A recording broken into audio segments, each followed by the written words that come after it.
détection. Donc au départ, ils étaient 1300. Après les 1300, il y en a eu 40. On a eu 40 joueurs qui ont été finalement sélectionnés. Et au sortir de cette sélection, il y en a eu 22 qui ont été sélectionnés. Parmi ces 22, il y en a plusieurs qui ont abandonné en cours de route.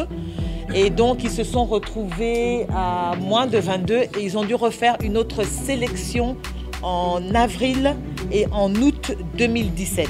Certains sont quand même encore partis parce que les entraînements étaient très intensifs. Ils se sont retrouvés à 15. 10 vont recevoir leur diplôme aujourd'hui et les 5 termineront la formation au mois de décembre de cette année.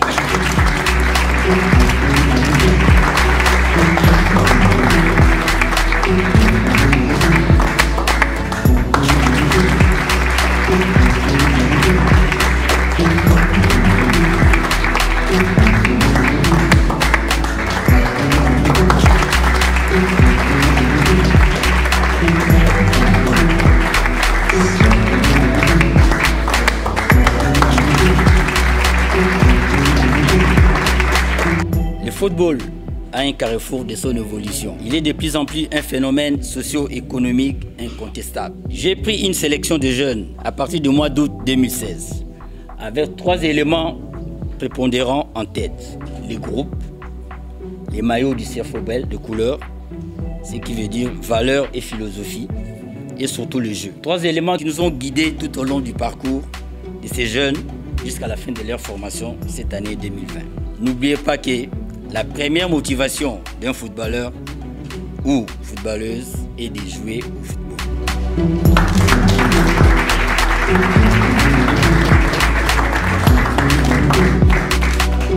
L'éducation d'un enfant, et surtout mineur, sans qu'il y ait gaffe, d'autres enfants même ont changé leur attitude. Et j'espère, n'étant pas colonel, n'étant pas brigand, étant bien éduqué dans ce sens, si ces comportements, cette discipline produit l'excellence qui est l'une des disciplines disons, du centre, nous croyons à la réussite. C'est à partir de ces idées que le fondateur, M. Lolo, a pensé qu'il était mieux de pouvoir encadrer les jeunes depuis le bas âge afin de faire des futurs internationaux formés, qualifiés et capables de défendre le pays sur tous les plans. La personne qui doit organiser ce genre de choses, elle-même, elle doit se sacrifier même sa famille pour pouvoir mettre en place un centre comme celui-ci. Parce que c'était pas facile, c'était difficile. On a commencé beaucoup de joueurs, enfin on a terminé par 10 joueurs seulement. C'est pour cela que je suis satisfait. Je ne suis pas préparé pour jouer les PEFRIN, je suis préparé pour jouer le football de haut niveau. On a pris une football professionnel. On va essayer de mettre ça en pratique devant tout le monde. Tout le monde serait satisfait.